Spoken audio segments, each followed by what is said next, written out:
For the safety of your smile, use Pepsodent twice a day. See your dentist twice a year.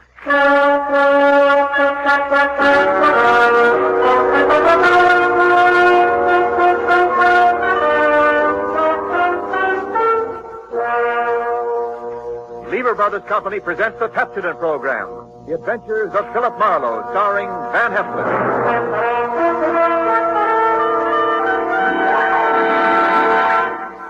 Philip Marlow, the screen's most famous private detective, created by Raymond Chandler, brought to you on the air by Pepsodent, and starring MGM's brilliant and dynamic young actor, Van Heflin.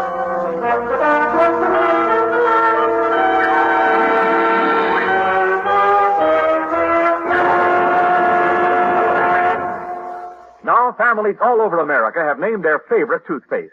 New Pepsodent with Irium. New, fresh-tasting Pepsodent with the new, cool, minty flavor. Yes, in a recent test, new Pepsodent was preferred 3-to-1 over any other toothpaste. It's true. With families all over America, new Pepsodent is the favorite 3-to-1. Families from coast to coast recently compared new Pepsodent with the toothpaste they were using at home. They preferred new Pepsodent by an overwhelming average of 3-to-1 over any other brand they tried.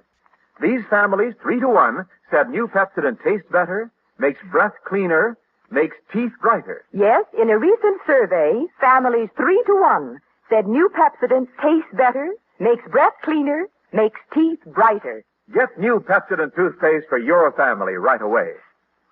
Now, the adventures of Philip Marlowe, starring Van Heflin.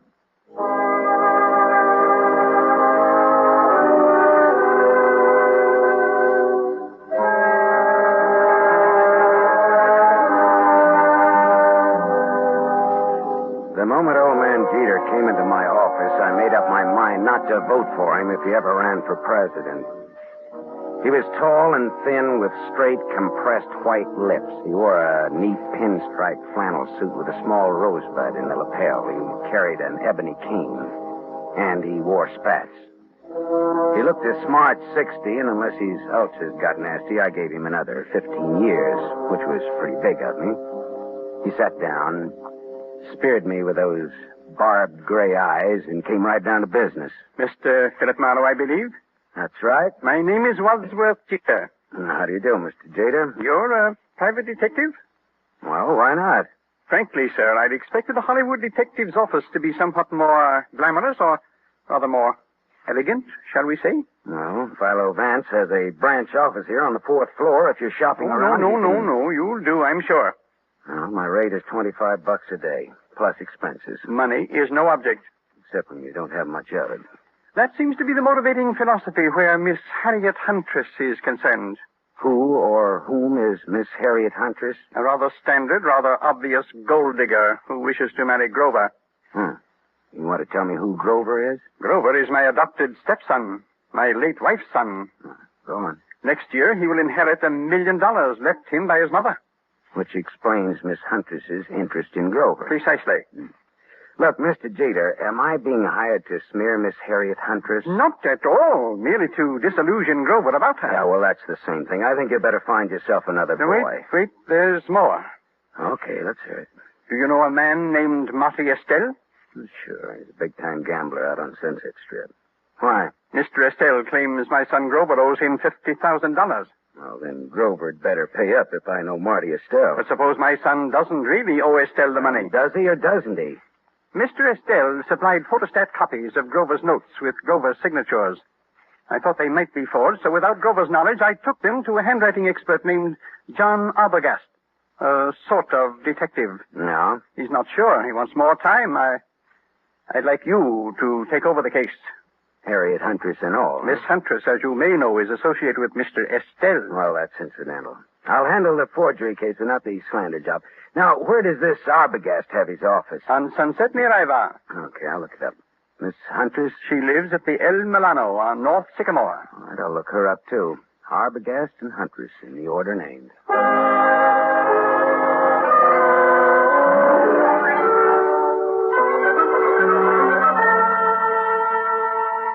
There was no snooty secretary to prevent me from walking right into John D. Arbogast's extremely fat presence on Sunset near Ivar. He was an enormously fleshy gent with a thick neck that was in folds like a concertina. He wore a wrinkled dark suit that needed cleaning and some reweaving where it had some small holes in it.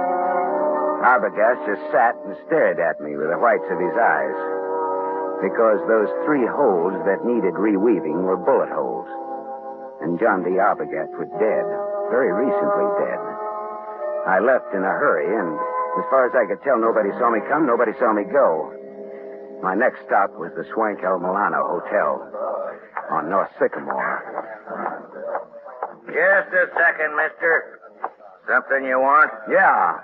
Who are you? I'm the house detective. Well, I'm looking for a Miss Harriet Huntress. Miss Huntress ain't seeing anyone. You can tell her it's Marty Estelle. Are you Marty Estelle? I'm from him. That's different, ain't it? That's none of your business, is it? Well, whatever you're up to, you're not playing it very smooth. Well, some days I feel like playing it smooth, and some days I feel like playing it like a waffle iron. Well, if you must know, I'm one of the boys. Philip Marlow, private eye. Here, it's my card. Well, that's another story.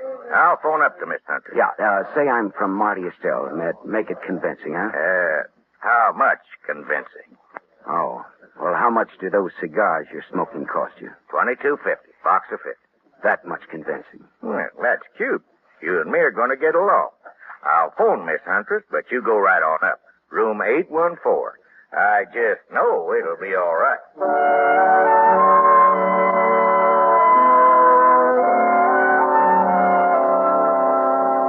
Harriet Huntress was too tall to be cute, too beautiful to be really cheap.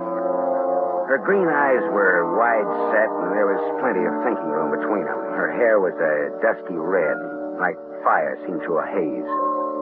The green eyes were that much green ice as she sized me up in the doorway. Well, what's the big message, Sonny? I'd have to come in. I never could speak very well in public. Come in. Never could speak very well on a dry throat either. There's the scotch. Help yourself. Thank you. So, you're from Marty Estelle? No, not strictly, not even loosely. Not at all, in fact. What's your racket? No racket. Marty will love to know you used his name. I'm shaking in my shoes. You're some kind of detective, aren't you? Yeah, right. Philip Marlow. It's good scotch here. I'm glad you like it. Now, what's your business? All right. How much will you take to give up Grover? You look smart, but you talk stupid. Old man Jeter's pretty tough. His idea is that you get nothing. You get smeared. I don't see it that way. How much? How about $50,000? How about $500? How about talking about the effect of the rain on the rhubarb? Now, look, sister. Suppose we skip the footwork, considering the sobering fact that a man named John D. Arbogast has already been murdered in this little case. Does that have anything to do with me? I don't know. He was hired to analyze some notes Grover gave Marty Estelle. He was killed just after I took over the case. Do you think Marty Estelle works that way? You know him better than I do, does he? Have you told the police yet? No, I thought I'd see if I could make a deal with you first. I'm going to tell you something. My people were nice people who never got involved in murders. Old Jeter ruined my father. My dad shot himself and my mother died of the shock. I'm going to fix Jeter for that someday, even if I have to marry his son to do it. Adopted stepson, really. There's no relation at all. It'll hurt Jeter just as hard. And the kid will have $1 million next year. I could do worse, even if he does drink too much. You wouldn't want Grover to hear that now, would you? No? Turn around and have a look, Gumshoe. I turned fast. He stood about 4 feet from me. Big, blonde, powerful. Whiskey in his brain and blood in his eyes. I can say anything I want around Grover. It's all right with him. Isn't it, Grover? That's right, Harry. He's trying to break us up, Grover. What do you think of that? I think maybe I better break him up. That's what I think of that. She laughed, and that made me mad. I turned to glower at her. It was a dirty look. It was the look of the month. That was a mistake. The big guy hit me. I went over sideways. It wasn't a hard punch, but my head hit a desk going down, and the desk got the decision. It gets dark fast in Southern California, but seldom that fast.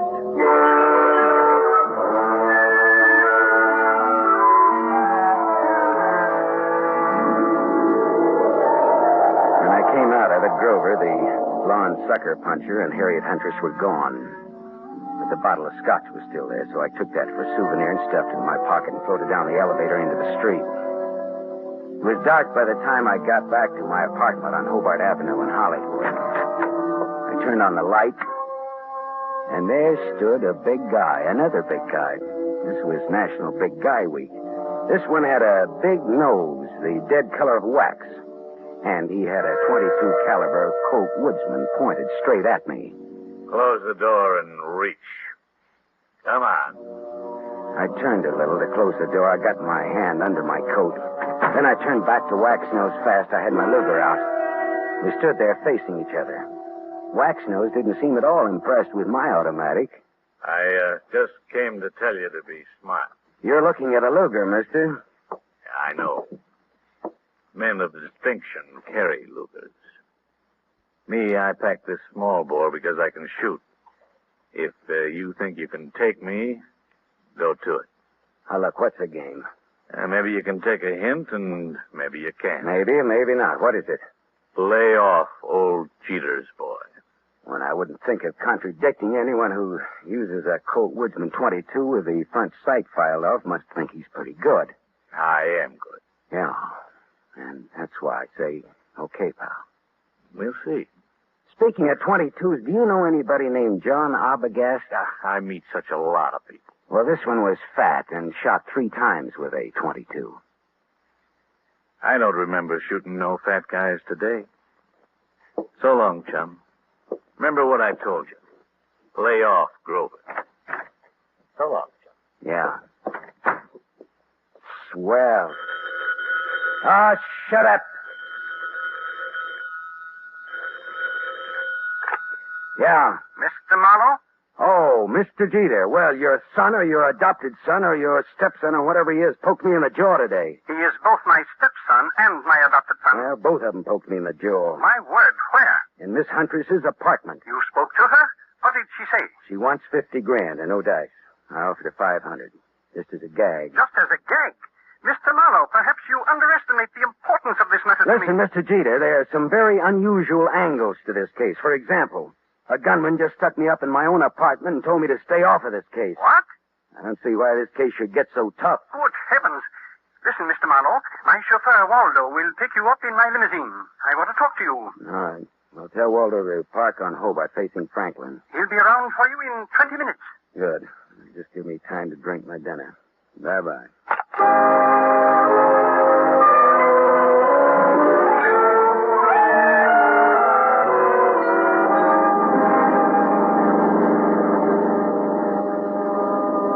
Next to Waldo, the chauffeur, as he tooled the big Jeter limousine through Hollywood, along the glitter of the Sunset Strip, out past Beverly Hills toward Bel Air. At Cavello Drive, we swung left for a couple of 100 yards, then left again, aiming for a driveway flanked by 12-foot wrought iron gates. Then something happened. Someone was standing in the glare of our headlights. Waldo swore and slammed on the brake shelf. You stupid! Go and get out of the driveway! The man stepped toward us. In the next minute, there was that same Colt .22 staring into my face again. All right, this is a heist.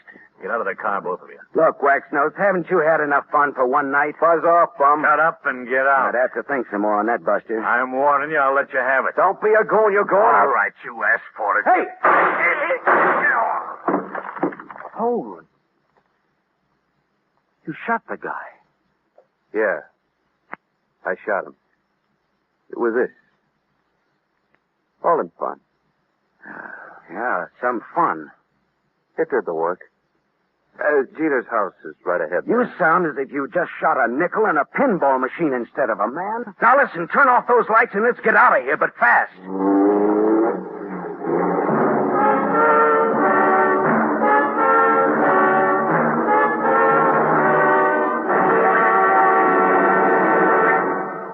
You are listening to The Adventures of Philip Marlowe, starring Van Heflin. Yes, families all over America have named their favorite toothpaste. New Pepsodent with invigorating Irium foam. New fresh-tasting Pepsodent with a new, cool, minty flavor. In a recent test, New Pepsodent was preferred 3-to-1 over any other toothpaste. It's true. Families all over America say New Pepsodent is their favorite, 3-to-1.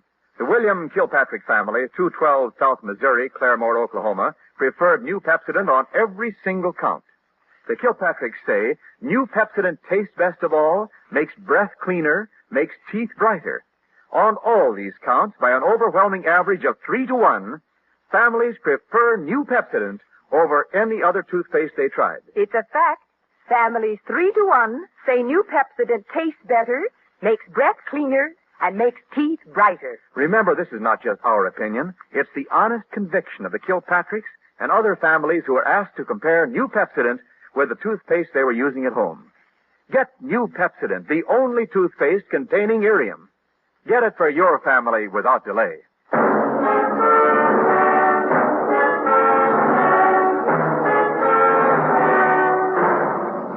We continue with the adventures of Philip Marlowe, starring Van Heflin, who appears by arrangement with Metro-Goldwyn-Mayer. Producers of The Romance of Rosie Ridge, starring Van Johnson.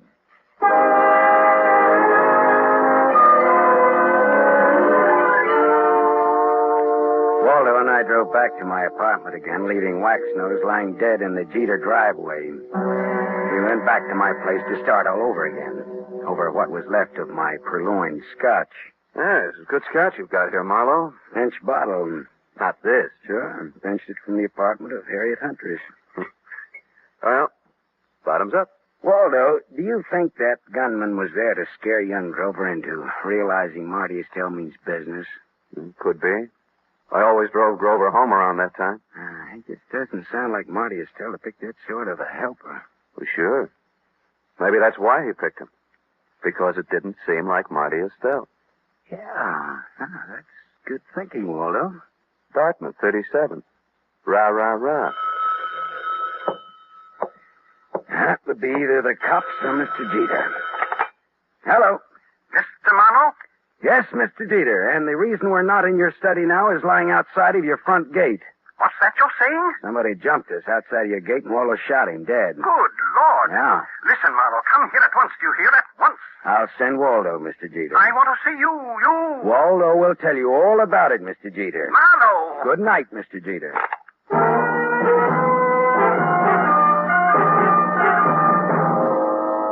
After Waldo, the chauffeur, had left, I went back to the El Milano Hotel. Hawkins, the house stick, was all smiles and open palms. I placed no confidence in his smile and a $20 bill in his palm. Harriet Huntress again? What's the matter? Just take me up to her apartment, that's all, huh?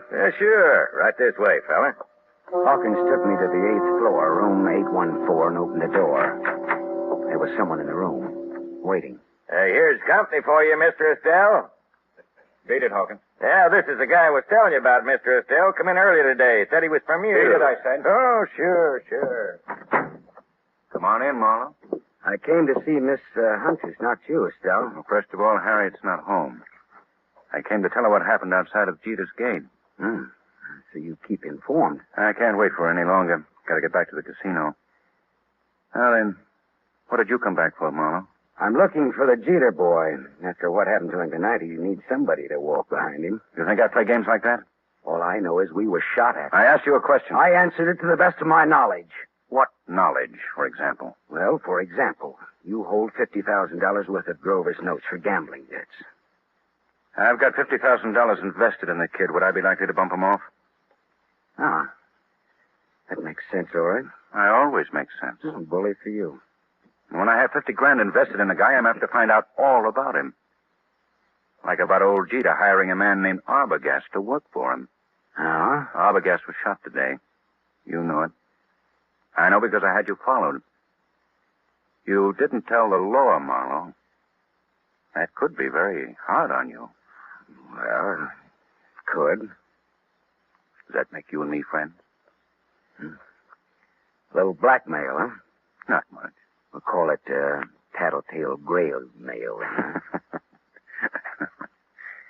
From now on, do you stop bothering Miss Huntress? Hey, you win, Marty. Swell. That's all. I've got to go. Well, I'll just wait around for a bit, okay? Well, Harriet's scotch is in that cabinet there. Thanks. I'll roll up my pants and go waiting in it. You know, Marlowe, I like you. You're cute. So long, Shaman.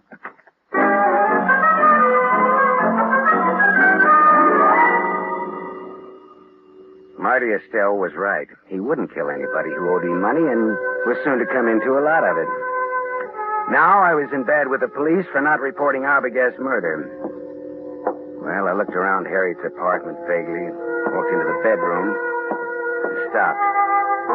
Because mixed with the fragrance of good perfume and good cosmetics was the plain, ordinary, homespun odor of gunpowder. I walked across the room and yanked open the closet door and stepped back. There, just as big as life, but as dead as they ever come, was young Grover Jeter. And at Grover's feet, among the graceful shoes in Harriet's closet, was a tiny pearl-handled automatic. I felt bad about that, because I guessed that the dainty holes, the bullets from that dainty gun, would fit the two dainty holes over Grover's heart. I put the neat little pistol in my pocket. I thought old man Jeter ought to know about his son, I thought.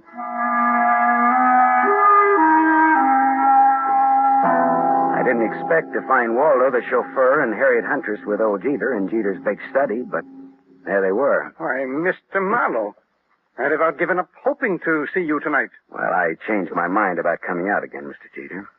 Oh, Waldo? Why, Marlowe? Didn't expect to see you here, Miss Huntress. Didn't you? Did you expect to see me here? Never mind that, Marlowe. I want to know where my son is.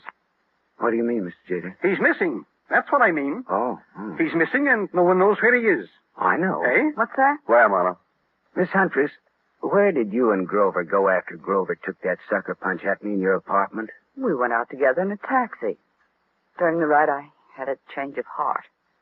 I didn't want Grover or Grover's money. I told Grover to find another playmate, and I got out in Beverly Hills. Grover went on in the taxi. And where did you go? Back to my apartment. Later, I got out my car to come down here and tell Mr. Jeter I decided to forget the whole thing. And for him to call off his dime novel, Salute. A dime will no longer buy a novel of any description, but that is beside the point. You said you knew where Grover is. That's not beside the point, is it, Mr. Marlowe? He's back in Harriet's apartment. Well, I didn't let him in. How on earth could he be? Hawkins, your house detective, let him in. The last I saw of Grover, he's dead. Oh, what? What's that? Dead. Dead, shot with a small caliber gun. I can't believe it. I can't. Grover dead? Miss Huntress, this .25 caliber pistol was on the floor at Grover's feet. Here, take it. Look it over, will you? It's mine. You murderess. I'm not. You cold-blooded murderess. Oh, stop that! Stop it, both of you. It could have been suicide. Suicide? Well, yes, that's a possibility, of course. I see you like that idea, Jeter. But it wasn't suicide. Then she did it. The murderess, the scheming, contemptible... It was murder, and it's fairly obvious who did it, Jeter. Eh? Marty Estelle is my guess. Well, guess again, Waldo. Estelle had $50,000 invested in Grover. He wouldn't kill a golden goose like that. And Waxnose didn't do it because he was dead, thanks to Waldo here. That leaves her. She did it. There had to be a motive and an opportunity. Well, it was her apartment after all. Correct, Waldo. But Grover was Jeter's adopted stepson. Oh, like a real son he was to me. A real son. Yeah. But did you lovely people know that in the state of California, a man can inherit from an adopted son who has money and who gets dead? Did you know that, Mr. Jeter? Why, what do you mean? Your inheriting Grover's $1 million would be a motive for killing him, wouldn't it? Mr. Marlowe. That was the motive, Jeter, and it was Waldo's job to find the opportunity to murder Grover for you. All right, Marlowe. That'll be all for you. Well, Waldo, the Dartmouth gun fanner, huh? Drop that gun, Waldo. Shut up. I said drop it. Drop it. Hey, that's nice shooting, Harriet. My hand. Well, Papa will put a little Band-Aid on for you, Waldo. Waldo, you could have gotten into my apartment wearing that chauffeur's uniform. You could have gone into the garage entrance and up the back way. Sure. When Grover let him in, he backed Grover into the room with his gun, but he shot him with yours. How much was Jeter going to pay you for this job, Waldo? Don't talk, Waldo. He's bluffing. You're telling me he's bluffing. Nice kids, these college boys. Tell me, was it Dartmouth or Dannemora, Waldo? Shut up, copper. You killed John Arbogast to throw suspicion on Marty Estelle. Then you hired Waxnose to fake a holdup on Grover. Why? Again to throw suspicion on Marty Estelle. To make it look as though Estelle was trying to scare Grover into paying his gambling debts. If I hired Waxnose, why would I have shot him tonight? Because you like to kill people, Waldo. When I was brought out here tonight, Waxnose thought I was Grover in the car. He began to fake his holdup. But you just couldn't resist taking one of your snappy snapshots at Waxnose, could you, Waldo? Shut up. Could you? Next, Mr. Wadsworth Jeter. Look here, Marlowe. You can't accuse me of... Doctor, he's sick. Call a doctor. It's his heart. If Jeter dies, it's your fault, Marlowe. Okay, Waldo. Tell you what I'll do, Waldo. If Jeter dies, he doesn't have to pay me my fee. We're even. Okay, Waldo? Harriet Angel, listen, go call the doctor. And while you're there, call the law, huh?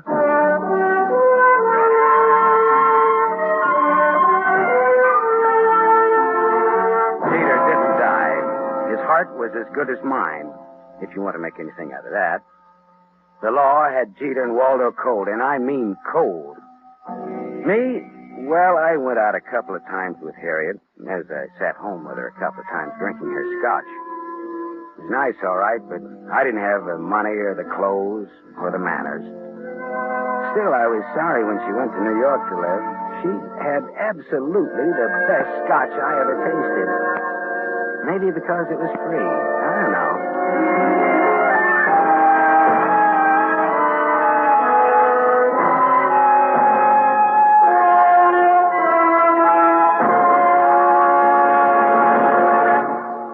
You have just heard Van Heflin, starring in the mystery series Raymond Chandler's The Adventures of Philip Marlow, brought to you by the Lever Brothers Company, makers of Pepsodent. Van Heflin will return in just a moment. Have you tasted the new Pepsodent toothpaste? Its lingering, minty flavor is so fresh and inviting, families prefer it by an overwhelming average of 3-to-1 over any other toothpaste they tried. In a recent nationwide test, these families said new Pepsodent tastes better, makes breath cleaner, and makes teeth brighter. Remember, new Pepsodent gives you more invigorating irium foam. It sweeps dulling film away. No wonder it's the 3-to-1 favorite with families all over America. Get new Pepsodent with irium for your family right away.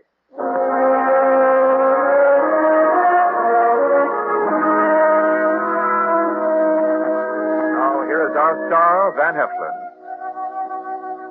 The need for food in Europe tonight is desperate. Starvation faces a multitude of our fellow men. There's a way you can help. For $10, a package containing 21.5 pounds of food will be sent for you to a friend or a relative or any member of an organization you designate in Europe. Or simply say to a little French girl or to a Belgian war widow. Your order will be strictly respected, and you'll receive a signed receipt from the person who received your gift. Send $10 now. Send all you can. Send your $10 to CARE. C-A-R-E. CARE, New York. Help keep America the hope of the world.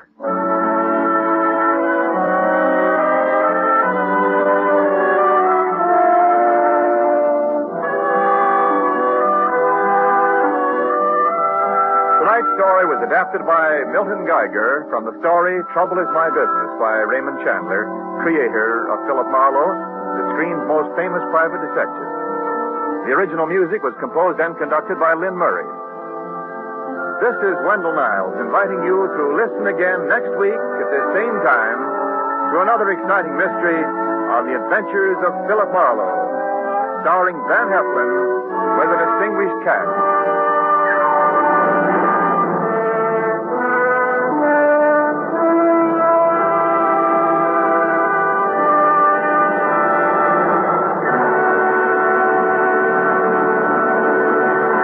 NBC, the National Broadcasting Company.